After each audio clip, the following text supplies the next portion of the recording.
আসসালামু আলাইকুম এভরিওয়ান। আজকে আপনাদের সাথে শেয়ার করব খুব সহজে ফ্রাইড রাইস। চলুন তাহলে শুরু করা যাক। প্রথমে একটা প্যানে সামান্য পরিমাণ তেল দিয়ে আমরা একটা ডিমকে সামান্য লবণ দিয়ে স্ক্রাম্বল করে নিব।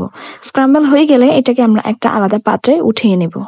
তারপর একই প্যানে আমরা সামান্য পরিমাণ তেল দিয়ে গ্রেট করা গাজর আর পেঁয়াজের কলিগুলোকে দিয়ে দিব। যেহেতু চালটা আগে সিদ্ধ করা, আগুনের উপর বেশিক্ষণ রাখার দরকার নেই, যার কারণে এটাকে আমরা হালকা ভেজে নেব।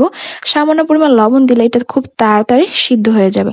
তারপর এখানে আমরা কেটে রাখা টমেটো, পেঁয়াজ, কাঁচামরিচ দিয়ে ভালোভাবে এগুলোকে আবারও সিদ্ধ করে নেব, ভাজা ভাজা করে নেব যতক্ষণ না পর্যন্ত এটা সিদ্ধ হয়ে আসতেছে। এখানে আমরা আবারও সামান্য পরিমাণ লবণ দিব, তাহলে টমেটোটা খুব তাড়াতাড়ি সিদ্ধ হয়ে আসবে। সিদ্ধ হয়ে আসলে এই পর্যায়ে আমরা এখানে আগে থেকে সিদ্ধ করা পোলাওগুলো দিয়ে দিব। পোলাও দিয়ে দেওয়া হলে আমরা এটাকে ভালোভাবে নেড়ে চেড়ে দিব যাতে নিচে লেগে না যায়।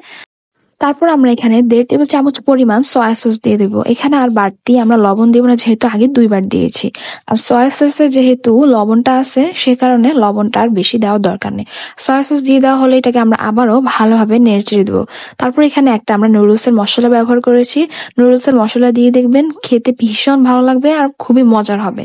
দিয়ে ভালোভাবে নেড়ে দিয়ে এখানে আমরা আগে থেকে স্ক্রাম্বল করে রাখা ডিমগুলো দিব। ডিমগুলো দিয়ে আবারও এটাকে আমরা ভালোভাবে নেড়ে দিয়ে প্রায় 2 মিনিট পর্যন্ত এটাকে কুক করব। কুক হয়ে গেলে তারপর এখানে আমরা কেটে রাখা ধনিয়া পাতাগুলো দিয়ে দিব। ধনিয়া পাতা দিলে কিন্তু স্মেলটাও ভীষণ ভালো লাগে আর খেতেও ভীষণ ভালো লাগে।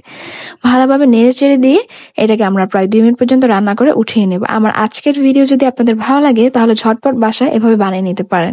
অবশ্যই আমাকে ফলো করবেন আর ইউটিউবে থাকলে অবশ্যই সাবস্ক্রাইব করবেন। সবাই ভালো থাকবেন। আল্লাহ হাফেজ।